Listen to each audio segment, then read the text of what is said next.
support a fierce and lifelong public servant, our Vice President. VP Harris is also a mom, and we know moms get stuff done.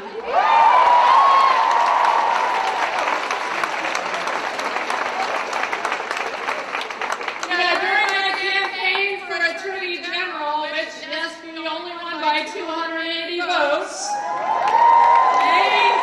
maybe some of you are in this hall, and I thank you. And it proved once again that every single vote matters, right? Every single vote. And I said during that campaign, I said it regularly, that the fate of American democracy runs through the state of Arizona, and I meant it. And it still does. It still does, and I think we all know that. We are at a tipping point in our country where it's all hands on deck to protect our democracy for everyone in every state across this great nation. And you play a huge role in that. And you played a huge role in that in 2022 and 2020. And for that, we are thankful. Here in Arizona, we are going to keep working hard to defend reproductive freedom.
Will be with us every step of the way.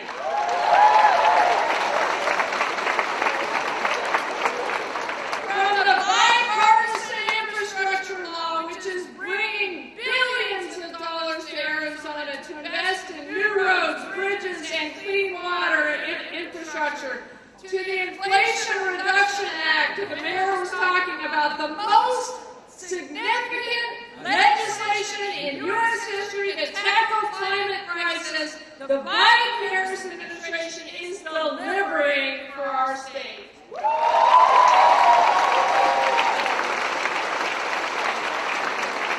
And we know this, what sets the Vice President and President Biden apart is their understanding of the issues that matter most and their commitment to improving the lives of every single Arizonan and American. So thank you for being here. Thank you for voting. Don't forget to vote in 2023 and especially 2024. And let's go Lumberjacks. Thank you.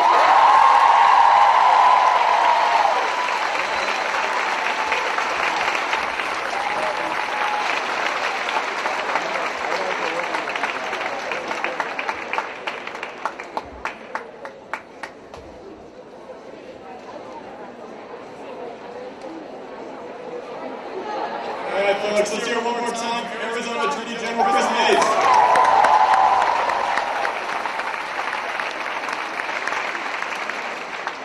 She's definitely got the crowd going. I love to see it. And as you can see, we're definitely speeding up the process here. Our next speaker comes all the way from Washington, D.C. We have the Department of Education Secretary, Miguel Cardona. Let's hear it.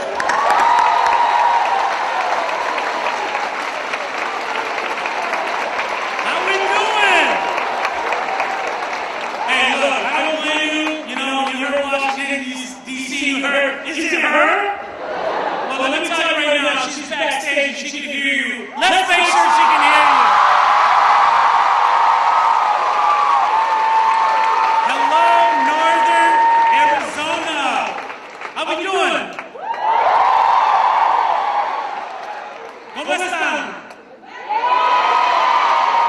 I had a pleasure of meeting the chair of the Board of Regents, Duval, and President Cruz Rivera in the back. And I said, they're pretty cool, but I need to meet some students. How are we doing today? Good? All right. I hear there's a little bit of a lumberjack spirit in the house. Is that right? Yeah?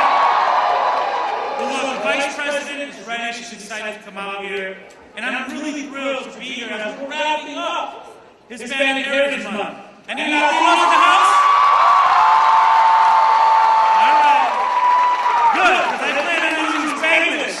All right. My name is Miguel, right? But quick story, up until 7th grade,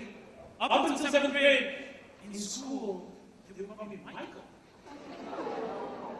Nothing wrong with Michael, right? But I'm like, that's weird, because at home, Miguel, at school, Michael, what's going on? So I went up to my mom and said, Mom, what does this say in my birth certificate? She said, Miguel. So I went up to the office, 7th grade now. I went up to the office the next day and I said, I want you to change my name to the name that my family gave me, which is Miguel Angel. Okay? I think I even added a little extra sazon to it when I said, look, the bottom line is I know what it's like from an early age to fight for who you are. To stand up for your identidad, for your identity. And right now in this country, we've got a fight on our hands to recognize that in many cases, your native language and culture, even your name, are not weaknesses that have to be changed.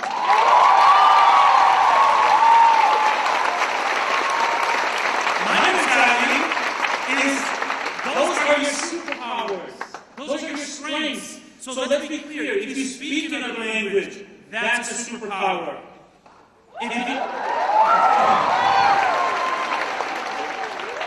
Si entiendes dos culturas, that's a superpower. If you understand two different cultures, that's a superpower. If you can co-switch between languages and cultures, that's a superpower. And as we stand on today on homelands sacred to Native Americans, I want to tell any Native American students here today, your native language is a superpower. Your native culture is a superpower.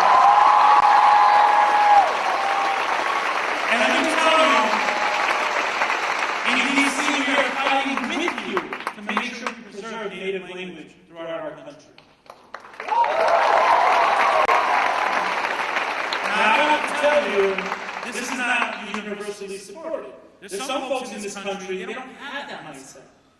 There are people in positions of power, banning books, denying history, demonizing students for who they are. Yeah. We have some folks that would rather ban diverse books than ban assault weapons.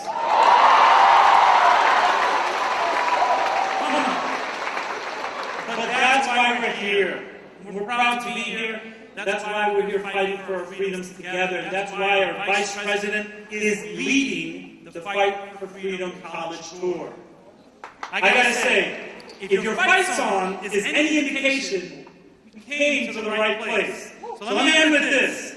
Fight, fight, fight with all your might, for we want a victory tonight. Thank you all. Have a good day.